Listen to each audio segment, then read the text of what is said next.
今天下午地震的时候，医务社工的大家长温老师特别传讯息来说，各位花莲伙伴，地震接连袭来，务请保护自己家人，随时要跑路。当我看到这则讯息的时候，在这样子的一个工作环境里面，其实要跑路真的是不太容易的事情。昨天和今天我值假日的急诊，下午有非常多起的地震，一边在通报，一边觉得头昏，因为地一直在摇，前后左右的摇动。我听到外面的救护车的无线电的声音此起彼落，希望在疫情跟地震的夹击下，大家都能够平安无事。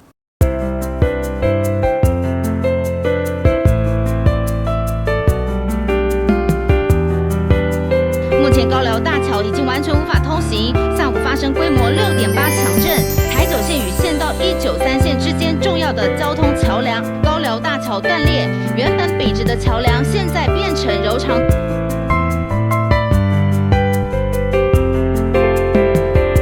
嗨，我是医务社工师安德鲁。这一两天在花东地区都有地震，特别是在关山、玉里都有一些灾情发生。在医院遇到地震要怎么办呢？今天我们来谈谈这一个话题。在花莲有2个名产非常有名，第一个是台风，第二个就是地震。在很多医院，台风是没有放假，是需要上班。虽然县市首长已经宣布停班停课，但是当台风来临，不论刮得多大，只要医院的院长没有宣布今天停止上班，通常医护人员、医院的社工师都要到医院上班。地震就比较少会发布停班停课的状况。遇到地震，有些灾情发生的时候，需要大量的医护人员、行政人员的协助的时候，医院通常就会发大量伤患的简讯，通知所属的人员回医院集合。我在医院工作这5年当中，曾经有2次收到大量伤患的简讯。第一次是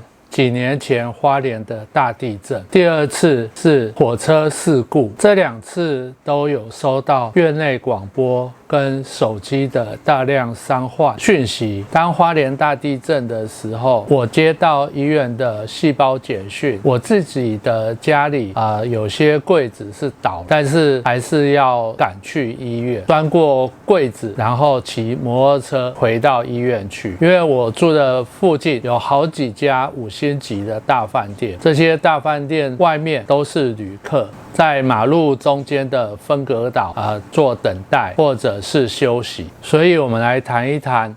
在医院发生地震的时候，大致上我们可以分成2种类型的人。第一类型的就是如果你是病家、病患来看病的病人，那你可能需要找一个比较稳固的地方进行避难。如果你是住院的病人，那要先考量自己的身体状况，还有你适不适合移动。特别有许多外科的病人身上有非常多的管路，你可能不适合轻易移动你的位置。请大家放心，医院的等级在建筑标准里面算是一个很高规格的要求，所以医院基本上比其他的建筑物还需要耐震跟防护各方面都有一定的水准，所以你大可安心听从护理人员的指示来进行移动，或者是就地避难。当花莲大地震的时候，其实我们被扣回医院里面，最大的工作量就是搀扶许多不敢留在病房的病人移动。到了医院之后，有不少的病患能走的会害怕、会担心的，纷纷的从楼梯往下走，往下移动。这时候医院的回来支援的人力花了很多时间，就是协助病患从楼上搀扶他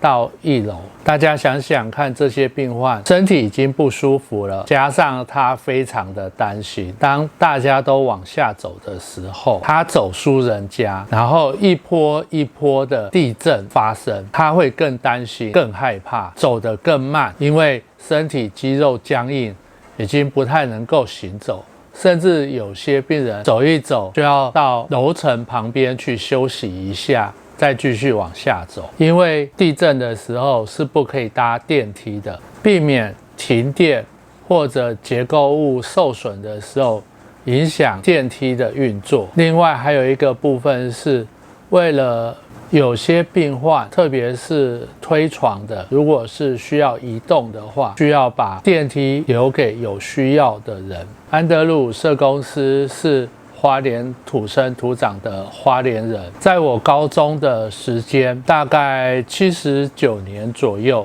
，80年左右，曾经花莲有大地震，摇了1个月，每天都是摇6级以上的地震，摇到即便你没有觉得它在摇，自己都觉得地在动，好像在地震的状况。所以绝大部分的花莲人对于地震是比较免疫的一个状况，比较不太会害怕，或者是比较不太担心。其实花莲很多建筑物都有非常好的耐震，只要房子的结构没有受损，没有任意的敲掉墙，或者敲掉认为不必要的柱子，通常结构都是还不错的。在医院，另外一种人是工作人员。其实花莲大地震的时候，有很多道路就被封闭，桥梁被封闭。如果你不是住在医院附近的，倒是要花很多脑筋想一想，有哪一条路还可以通，要怎样突破封锁线，回到自己的医院进行救灾。工作人员可能不一定都是花莲人，所以像我的太太，她是台中人，但是她经历过921大地震在埔里的时候，当埔里的灾难发生的时候，一样回到医院去救灾、救治病人、救治伤患。当她到花莲遇到地震的时候，她是非常害怕的。但是这就是花莲的外地人会遇到的一个困难，就是当地震发生的时候，你会发现其他的花莲人都好像没有事情发生一样，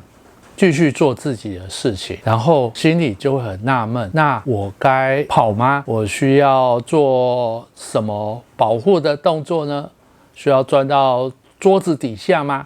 但是旁边人都没有动作耶，这样怎么办呢？这是来花莲工作的外地的孩子，或者是来花莲工作的朋友最大的窘况，就是当地震来临的时候，其他人都好像没有发生事情，自己却担心得要死。我曾经有一个同事来花莲，他最不能适应的就是花莲的地震，只要一地震的时候，他就会有内心非常的恐惧。当时我跟他说了一件事情，我比较善用洪水法，所以我就告诉他，当地震来的时候，你就想象在坐海盗船一样，当海盗船往下俯冲的时候，就大声喊冲啊冲啊！所以当地震摇的时候，就喊摇啊摇啊，就把它当作是一个游乐设施的感觉，减轻自己心里的焦虑。当然，这需要非常大的勇气，才有办法